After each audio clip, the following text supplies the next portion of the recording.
भूमिहार ब्राह्मण कहे जाने को लेकर सामाजिक राजनीतिक लड़ाई शुरू हो गई है। हाल ही में बिहार विधानसभा में यह मुद्दा जोर शोर से उठा। मांग की गई कि सरकारी दस्तावेजों में केवल भूमिहार नहीं बल्कि भूमिहार ब्राह्मण लिखा जाए। क्या भूमिहार और भूमिहार ब्राह्मण एक ही हैं? अगर एक ही हैं तो फिर नाम बदलने की मांग क्यों उठ रही है? और अगर अलग हैं तो इतिहास क्या कहता है? और आखिर बिहार विधानसभा से लेकर सोशल मीडिया तक इस मुद्दे पर इतनी बहस क्यों हो रही है? दरअसल बिहार में एक बार फिर भूमिहार बनाम भूमिहार ब्राह्मण कहे जाने को लेकर सामाजिक राजनीतिक लड़ाई शुरू हो गई है। हाल ही में बिहार विधानसभा में यह मुद्दा जोर शोर से उठा। मांग की गई कि सरकारी दस्तावेजों में केवल भूमिहार नहीं बल्कि भूमिहार ब्राह्मण लिखा जाए। इसके बाद राजनीति गर्मा गई, इतिहास सामने आने लगे और सोशल मीडिया पर तरह तरह के दावे किए जाने लगे। लेकिन सवाल यह है कि सच क्या है? आज के इस वीडियो में हम किसी जाति के पक्ष या विपक्ष में नहीं बल्कि इतिहास, सरकारी रिकॉर्ड, संविधान, जनगणना और विशेषज्ञों के जरिए पूरे विवाद को समझेंगे।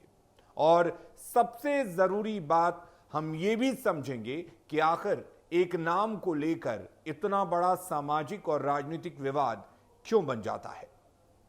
सबसे पहले सवाल यह है और यह जानने की कोशिश करते हैं कि आखिर विवाद शुरू कैसे हुआ। दरअसल हाल ही में बिहार विधानसभा के मॉनसून सत्र में यह मुद्दा उठा। पूर्व मंत्री जीवेश मिश्रा ने 24 जुलाई 2026 को विधानसभा के सत्र में सरकार का ध्यान आकृष्ट कराते हुए कहा कि भू राजस्व अभिलेखों में विभिन्न शासकीय अभिलेखों, जिला गैजेटियर और अन्य राजकीय अभिलेखों में भूमिहार ब्राह्मण अंकित है। लेकिन वर्तमान में बिहार सरकार ने जो जातीय जनगणना की है उसकी जाति सूची में या फिर जाति प्रमाण पत्रों में सिर्फ भूमिहार अंकित किया गया है। और इस तरह से पाए जा रहे अभिलेखों, विसंगतियों से भ्रम की स्थिति पैदा हो गई है।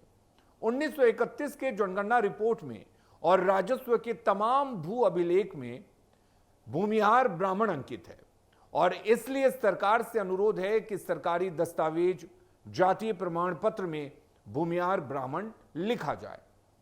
उनका तर्क यह भी था कि यह कोई नया नाम नहीं है बल्कि ऐतिहासिक रूप से कई दस्तावेजों में इसका उल्लेख मिलता है।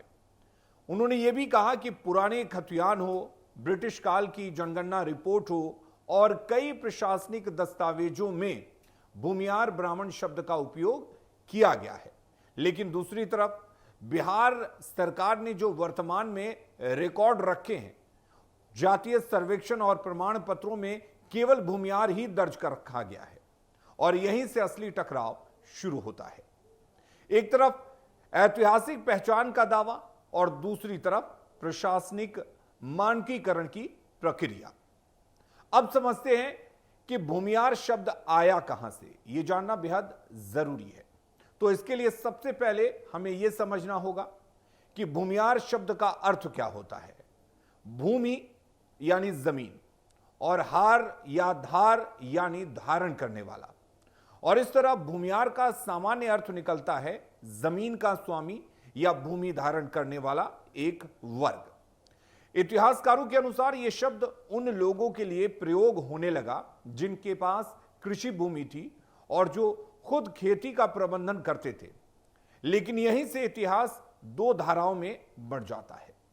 इतिहासकारों के अनुसार यह शब्द धीरे धीरे उन लोगों के लिए इस्तेमाल होने लगा जो कृषि भूमि के बड़े मालिक थे, खेती का प्रत्यक्ष प्रबंधन करते थे और ग्रामीण अर्थव्यवस्था में प्रभावशाली भूमिका निभाते थे।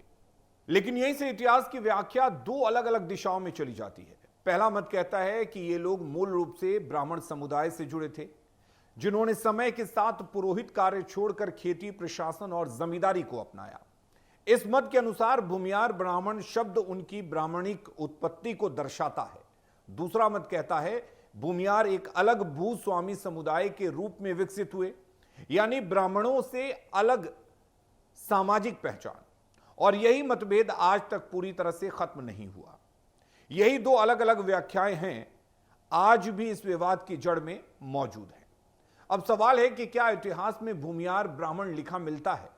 तो इतिहास के पन्नों को उल्टें तो बिहार में भूमियार जाति के स्थान पर आधिकारिक और सामाजिक रूप से भूमियार ब्राह्मण शब्द का प्रयोग सबसे पहले 20वीं शताब्दी के शुरुआती दशक के दौरान प्रमुखता से उठी। तब 1911 की ब्रिटिश जनगणना चल रही थी। साल 1889-1896 में बनारस के राजा प्रभु नारायण सिंह के नेतृत्व में संगठित प्रधान भूमियार ब्राह्मण सभा ने इस मांग को जोर शोर से उठाया कि इस समुदाय को विधिवत ब्राह्मण माना जाए। भूमियार समुदाय के लगातार प्रयासों के बाद साल 1911 में ब्रिटिश भारत की जनगणना में पहली बार भूमियार को भूमियार ब्राह्मण के रूप में मान्यता दी गई और दर्ज किया गया।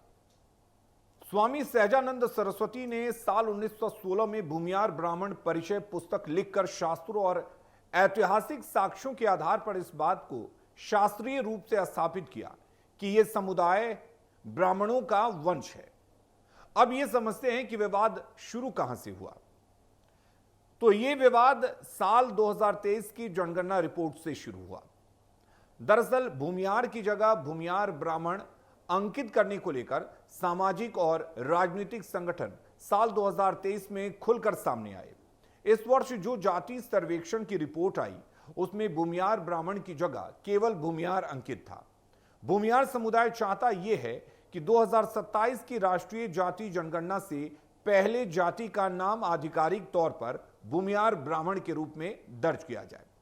सामाजिक राजनीतिक कार्यकर्ताओं का आरोप यह भी था कि कुछ नेताओं ने बिहार के 2023 के जाति सर्वेक्षण में जानबूझकर भूमियार आबादी को 4 वर्गों में विभाजित किया। ये 4 अलग अलग उप प्रभागों यानी भूमिहार, भूमियार ब्राह्मण, भुइनहार और भुइहार में बांटा गया और इससे समाज के लोगों में काफी नाराजगी थी। वो नाराज इसलिए थे कि इससे उनकी मुख्य पहचान और आबादी दोनों प्रभावित हुई। समुदाय के कुछ संगठनों का आरोप यह भी था कि गणना के वक्त इस एक ही समाज को 4 अलग अलग कॉलम या श्रेणियों में दर्ज किया गया, जबकि अन्य जातियों के लिए एक ही नाम का इस्तेमाल हुआ था। अब सवाल यह है कि आज की सरकारी रिकॉर्ड में, खासकर बिहार में सरकारी रिकॉर्ड में क्या लिखा हुआ है? तो आज बिहार सरकार के अधिकांश रिकॉर्ड में जाति का नाम भूमियार दर्ज है। बिहार जाति सर्वेक्षण 2023 में भी यही नाम दर्ज किया गया। जाति प्रमाण पत्र भी इसी नाम से जारी होते हैं और इसी बात पर समुदाय का एक वर्ग आपत्ति जताता रहा है। उनका कहना है कि अगर ऐतिहासिक रिकॉर्ड में भूमियार ब्राह्मण लिखा गया था तो अब क्यों नहीं? उनका तर्क है कि अगर ऐतिहासिक दस्तावेजों में भूमियार ब्राह्मण लिखा गया तो आधुनिक रिकॉर्ड में उसे क्यों हटा दिया गया? और यह सवाल केवल नाम का नहीं बल्कि पहचान और ऐतिहासिक निरंतरता का भी है। वीडियो में आप जानते हैं कि सरकार का पक्ष क्या है इस बात को लेकर। तो सरकार की ओर से यह संकेत दिया गया है कि वर्तमान में जो आधिकारिक जाति सूची है उसमें भूमियार ही मान्य नाम है। किसी भी प्रकार का बदलाव केवल राजनीतिक मांग से नहीं हो सकता। इसके लिए प्रशासनिक समीक्षा, कानूनी प्रक्रिया और कई स्तरों पर अनुमोदन की आवश्यकता होती है। आसान शब्दों में कहें तो सरकार का पक्ष है कि विधानसभा में मांग उठाना पहला कदम हो सकता है, लेकिन अंतिम निर्णय नहीं। कुल मिलाकर विधानसभा में पूर्व मंत्री जीवेश मिश्रा के भूमियार ब्राह्मण को लेकर ध्यान आकृष्ट करने के मुद्दे ने बिहार की सियासत को सुलगा दिया है, क्योंकि बिहार की राजनीति में जातीय पहचान हमेशा से काफी अहम रही है और जातीय जनगणना के बाद लगभग हर समुदाय अपनी संख्या, पहचान और ऐतिहासिक स्थिति को लेकर अधिक जागरूक हो गया है। इसी माहौल में भूमियार समुदाय के भीतर भी ये मांग फिर से तेज हुई है। समाज के लोगों और प्रतिनिधियों का तर्क है कि ऐतिहासिक दस्तावेजों, पुराने खतियानों और 1931 की जनगणना में उनकी पहचान भूमियार ब्राह्मण के रूप में दर्ज रही है। सरकार का रुख इस गणना के बाद उठे विवादों और असमंजस के बाद राजनीतिक और प्रशासनिक स्तर पर यह स्पष्टीकरण दिया गया कि राजस्व रिकॉर्ड और दस्तावेजों में समुदाय की पारंपरिक ऐतिहासिक पहचान से जुड़ी आपत्तियों को ध्यान में रखा जाए। लेकिन नीतीश कुमार सरकार की ओर से कराए गए बिहार जाति सर्वेक्षण और भूमि अभिलेखों के डिजिटलीकरण ने पहचान संबंधी नई चिंताओं को जन्म दे दिया। समुदाय का एक वर्ग चाहता है कि 2027 की राष्ट्रीय जातीय जनगणना से पहले उनकी जाति का नाम आधिकारिक तौर पर भूमियार ब्राह्मण के रूप में दर्ज किया जाए। अंत में एक अहम सवाल यह कि आखिर इस पूरे विवाद से क्या समझ निकलता है। तो पहली बात यह कि इतिहास में ऐसे कई दस्तावेज मौजूद हैं जिनमें भूमियार ब्राह्मण या भूमियार ब्राह्मण का उल्लेख मिलता है। इनमें ब्रिटिश काल की कुछ जनगणनाएं, गैजेटियर और राजस्व अभिलेख शामिल हैं। दूसरी बात यह कि आज बिहार सरकार के अधिकांश प्रशासनिक रिकॉर्ड, जातीय प्रमाण पत्र और 2023 के जातीय सर्वे में समुदाय का नाम केवल भूमियार दर्ज है। तीसरी बात, समुदाय का एक वर्ग चाहता है कि ऐतिहासिक पहचान को ध्यान में रखते हुए सरकारी रिकॉर्ड में फिर से भूमियार ब्राह्मण लिखा जाए, जबकि सरकार का कहना है कि वर्तमान में ऐसा कोई प्रस्ताव विचाराधीन नहीं है और किसी भी बदलाव के लिए कानूनी एवं प्रशासनिक प्रक्रिया का पालन करना होगा। इतिहासकारों की राय भी पूरी तरह एक जैसी नहीं है। कुछ भूमियारों को ब्राह्मणों की एक शाखा मानते हैं, जबकि कुछ उन्हें समय के साथ विकसित एक भूमि स्वामी समुदाय के रूप में देखते हैं। और यही वजह है कि ये केवल एक नाम का विवाद नहीं है, ये इतिहास, सामाजिक पहचान, प्रशासनिक रिकॉर्ड और राजनीति, इन चारों के संगम पर खड़ा एक विषय है। और इसीलिए किसी भी निष्कर्ष पर पहुंचने से पहले इतिहास के दस्तावेज, सरकारी रिकॉर्ड और विभिन्न शोधकर्ताओं के मत, तीनों को एक साथ पढ़ना और समझना जरूरी है। कुल मिलाकर सवाल सिर्फ इतना नहीं है कि सरकारी कागजों में भूमियार लिखा जाए या भूमियार ब्राह्मण। असल सवाल यह है कि क्या किसी समुदाय की पहचान केवल वर्तमान सरकारी रिकॉर्ड से तय होगी या इतिहास में दर्ज दस्तावेजों को भी उतना ही महत्व मिलेगा। इस बहस का अंतिम फैसला अदालत, सरकार या भविष्य की किसी प्रशासनिक प्रक्रिया से हो सकता है।